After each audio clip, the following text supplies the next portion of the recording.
Okay.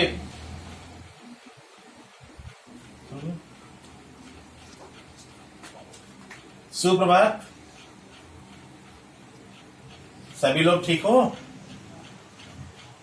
सभी लोग अपने आईडी और अपने नेम के साथ इंटर किया करो बेटा। ये कॉम्पिटेंट अथॉरिटी का आदेश है। थर्ड पर्सन कोई भी हमारी ऑनलाइन क्लास में एंट्री नहीं करेगा, ये स्ट्रिक्टली बैन है। चलिए, तो हम लोग अपनी यात्रा जो जेनेटिक्स का very important chapter molecular basis of inheritance, जिसमें जो हमने लास्ट 2 डिकेड्स में what I observed, sir genetics हमको नहीं आता, तो इसमें घबराने की बात नहीं है। If we don't know anything, no problem. We are not ready to learn, that is problem. हमें कोई चीज नहीं आती, कोई बात नहीं, लेकिन हम जानने के लिए तैयार ना हो, वो अच्छी बात नहीं है। तो दो children who are not attending, definitely they are missing some very important concept regarding molecular basis of inheritance. In last 3 part we have discussion how does DNA replicate, the Michelson or Franklin semi-conservative experimental proof. Yesterday, in the observation of our Deputy Commissioner, we have interacted the enzyme involved in DNA replication. Now, after that, just you see, DNA replication, role of enzyme for replication, already I have told several enzymes.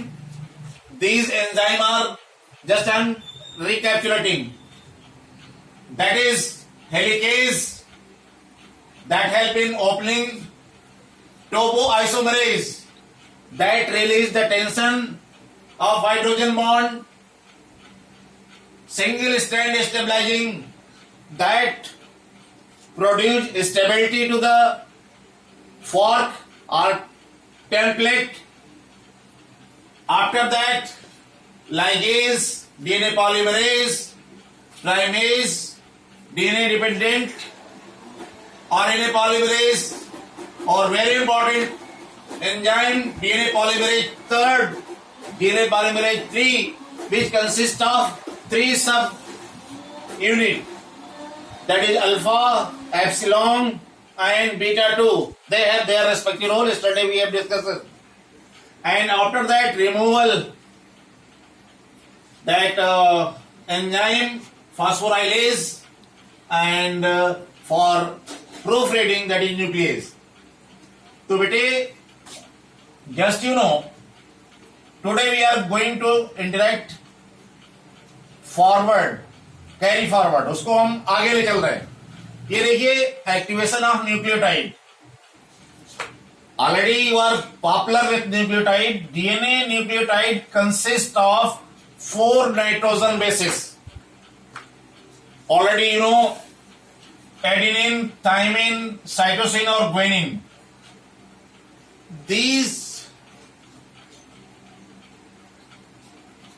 Nitrogen bases, they consist of adenine monophosphate, thymine monophosphate, cytosine monophosphate, guanine monophosphates. These are in inactive form and they are circulated in cytoplasm as well as nucleoplasm. Here, cytoplasm in case of prokaryote. ये जो adenosine monophosphate, thymine monophosphate, cytosine monophosphate, guanine monophosphate, they are in inactive form and they are circulated in cytoplasm in case of prokaryote and in nucleoplasm in eukaryote. With the help of phosphorylase enzyme, already I have told that phosphorylase का function है addition of phosphate and activation of nucleotide. Activate होगा तभी तो ये nucleotide further action के लिए तैयार होगा. तो यहां से एएमपी से adenosine triphosphate, thymine triphosphate, cytosine triphosphate, guanine triphosphate, ये एक्टिवेटेड न्यूक्लियोटाइड है. अब ये प्रोसेस प्रोकैरियोट में साइटोप्लाज्म में चल रहा है और यूकैरियोट में न्यूक्लियोप्लाज्म में चल रहा है. तो ये इसके बाद इसमें जो सेकेंड स्टेप है opening of the DNA helix structure, कल हम लोगों ने बात की थी. Tanisa, you will reply which enzyme is involved in opening of the DNA helix. जो हमने आपको कल बेटा बताया था कौन सा एंजाइम इन्वॉल्व है. ये जो डीएनए हेलिक्स का स्ट्रक्चर है, ये देखिए ओपन हो रहा है. इसके ओपनिंग में कौन सा एंजाइम इन्वॉल्व है? Yes, very good.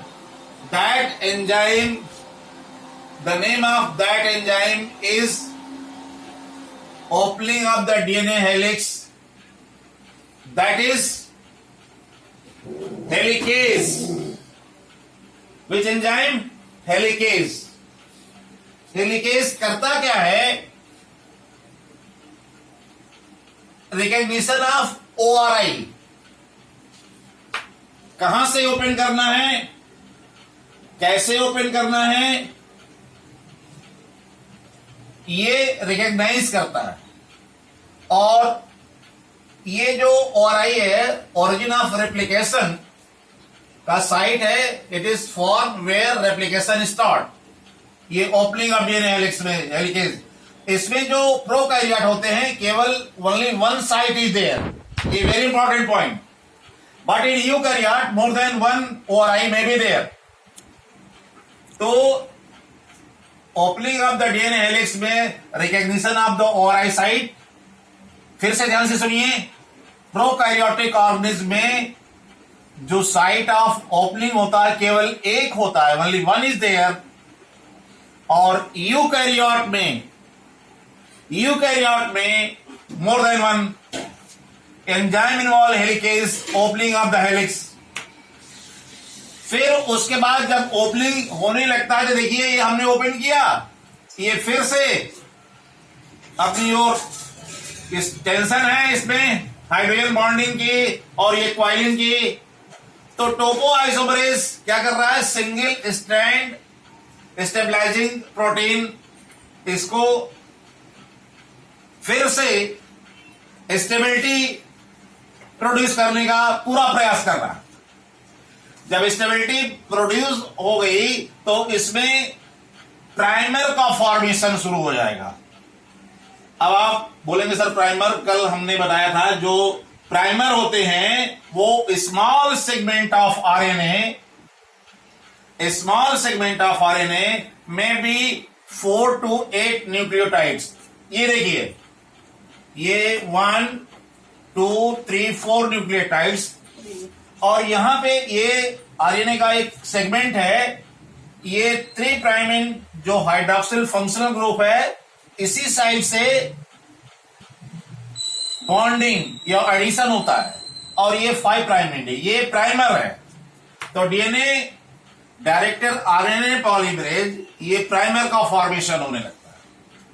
ये प्राइमर का फॉर्मेशन, यहां पे हम एक चीज और बताना चाहेंगे आपको. जो ये फ्रेगमेंट्स, ये डबल हेलिकल स्ट्रक्चर हमने दिखाया, ये यूनिसेलुलर में लीनियर होते हैं, बट इन यूनिसेलुलर का मतलब यहां प्रोकैरियोट्स है, बट हियर आप देख रहे हैं सर्कुलर इन यूकैरियोट। और ये जो रेप्लिकेशन फॉर्क यहां देखिए,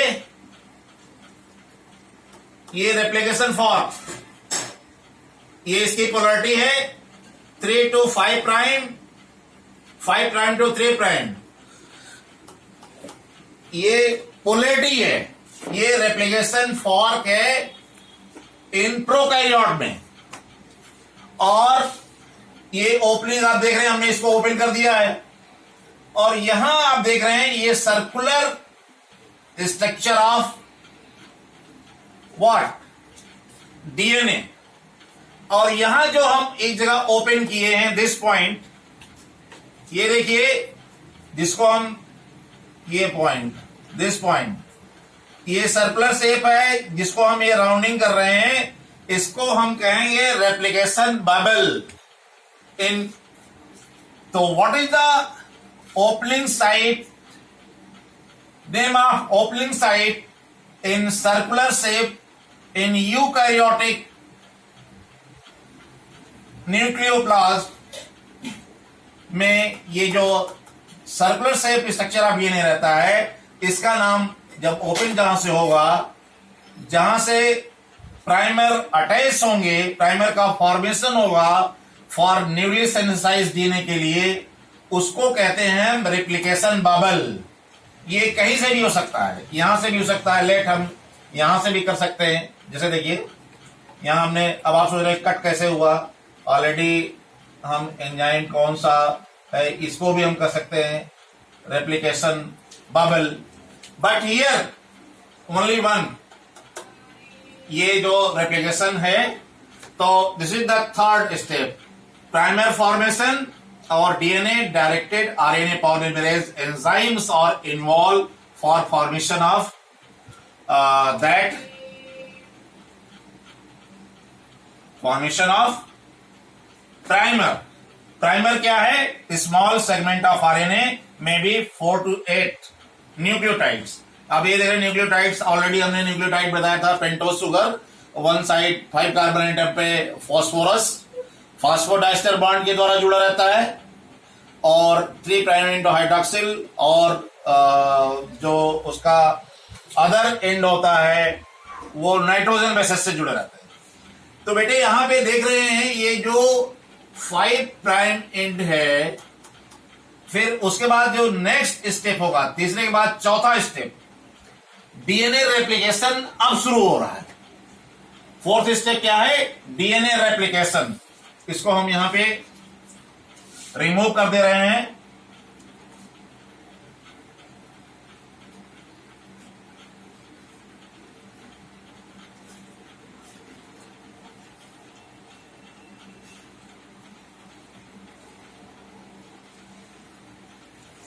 Step, that is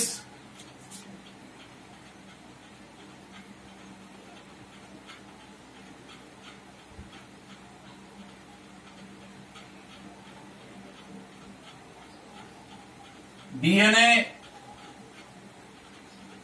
REPLI replication. DNA replication होगा यहां पे, और इसका जो फिफ्थ स्टेप जो होगा वो होगा रिमूवल ऑफ प्राइमर।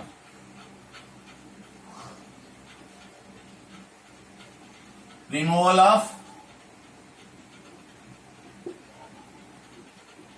प्राइमर।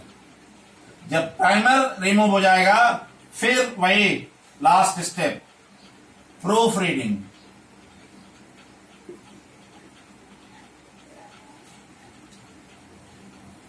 अब आप डीएनए रेप्लिकेशन देखिए कैसे होता है।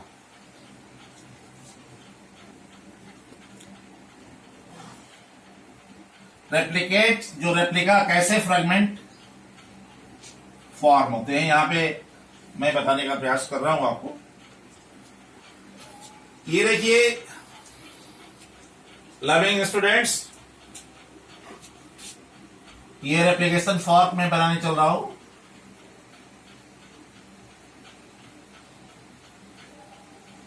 जस्ट यू सी, ये 3 प्राइम, इसकी पोलरिटी होगी 5 प्राइम। तो डेफिनेटली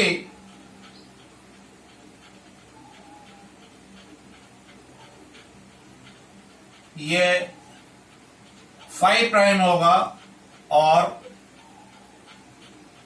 ये 3 प्राइम।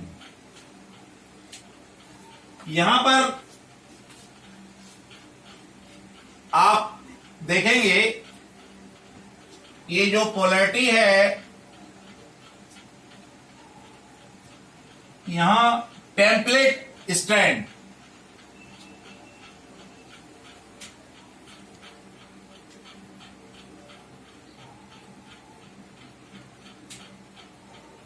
यहां हम ये जो प्राइमर क्या है?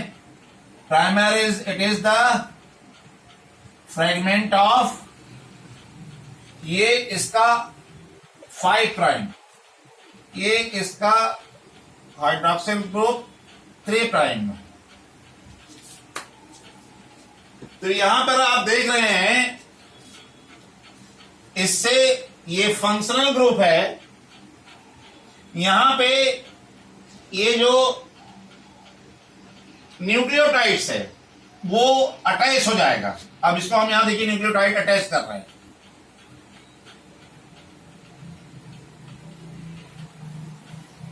What I am doing?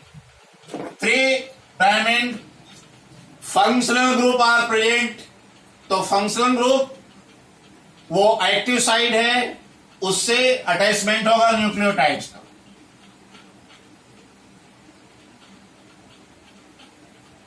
Sorry, ये बेटा टेढ़ा करने से ये थोड़ा सा वो हो जा रहा है, इससे देखते हैं। ये इसको देखिए, हम 4 ही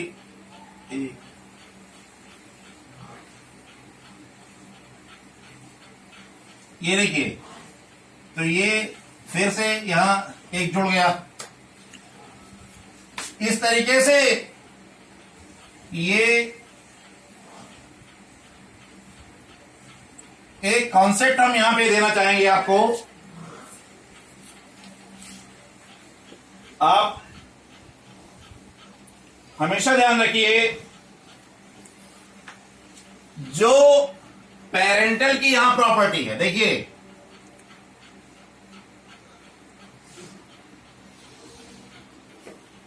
पेरेंटल, ये जो स्ट्रैंड है, very important point, 3 polarity to 5, यहां पे हम डायरेक्शन नहीं दे रहे हैं, 3 से 5 पोलरिटी का है ये पेरेंटल है। लेकिन जो newly synthesize, N for newly, S for synthesize, इसकी जो पोलरिटी होगी वो 5 प्राइम टू 3 प्राइम होगी। ये very important point. The polarity of newly synthesize strand is always 5 prime to 3 prime. Very important point, इसको आप नोट कर लीजिए। पेरेंटल स्ट्रैंड की जो पोलरिटी है वो यहां पे 3 प्राइम 5 प्राइम, इसका कंप्लीमेंट्री स्ट्रैंड है 3 प्राइम 5 प्राइम। लेकिन यहां पे जो प्राइमर लगा है, ये प्राइमर है, this is primer. Primer already हम बता चुके हैं, it is the fragment of RNA. यहां 3 है, तो ये देखिए ये 5 फास्फोरस, फास्फोडाइस्टर बाइंड से जुड़ा होगा, वो यहां फंक्शनल ग्रुप नहीं है, फंक्शनल ग्रुप है हाइड्रोक्सिल। तो इससे कंटिन्यूअसली ये जुड़ते चले जाएंगे और इसकी जो पोलरिटी होगी वो 5 prime to 3 prime newly synthesize. लेकिन बेटा यहां पे जो दिक्कत है, इसको अगर हम यहां पे बताएं तो यहां देखिए, अगर इस फ्रेगमेंट को देखें, इसके कंप्लीमेंट्री को, ये 5 प्राइम है, तो यहां पे अगर इस डिस्टेंस को हम देखें तो ये 5 पोलैरिटी है, तो यहां पे 3 होगा। और हमने बताया कि ये जो प्राइमर यहां पे लगेगा, यहां नहीं लगेगा, ये प्राइमर जो अटैच होगा यहां पे होगा, यहां प्राइमर अटैच होगा। और इधर फिर से वही, कितने थे न्यूक्लियोटाइड्स? 4, 1 2 3 4। अब आप देखिए बेटे, ये जो है इसका जो मोमेंट ये 5 है, तो ये 3 प्राइम होगा। तो ये देखिए ऐसे जा रहा है,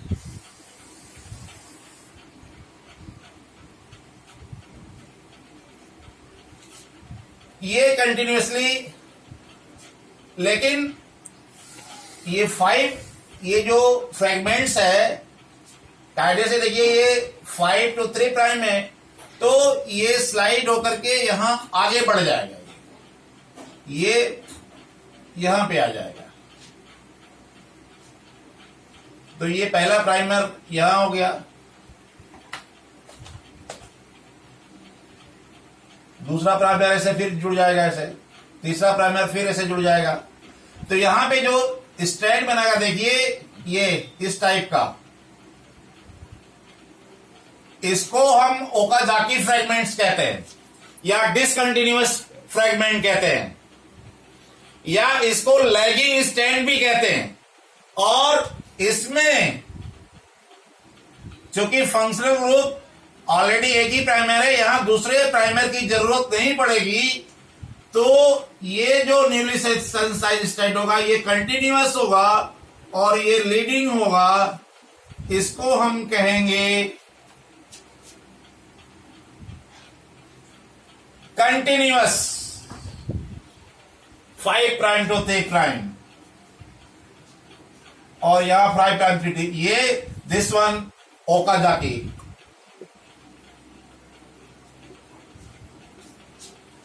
इसमें आपको हम बताएं तो इस तरीके से बेटे, ये रेप्लिकेशन फॉर्क, इसमें 3 साइंटिस्टों ने ओकाजाकी, आपने जो अपने इंडियन ओरिजिन के डॉक्टर हरगोविंद खुराना, जिनको नोबेल प्राइज मिला था, वो doctor Hargobind Khorana as a Indian, बहुत हरगोविंद खुराना, इन्होंने किया क्या था? इन्होंने किया था in vitro synthesis of DNA. In vitro आप जानते हैं टेस्ट ट्यूब के अंदर, in vitro synthesis of DNA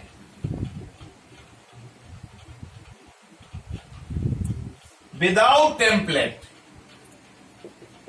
ये वेरी इंपॉर्टेंट पॉइंट है, विदाउट टेम्पलेट मतलब विदाउट पेरेंटल, क्योंकि ये इन विट्रो इन्होंने किया था, इस पर इनको नोबेल प्राइज मिला था। और दूसरे साइंटिस्ट थे कोरेनबर्ग, KORNBERG।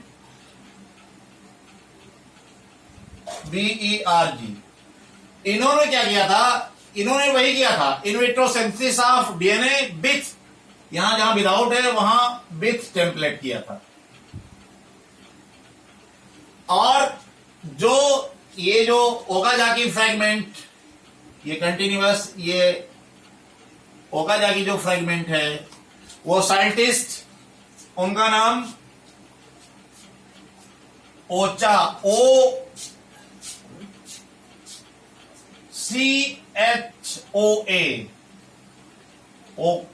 ये नाम था उनका।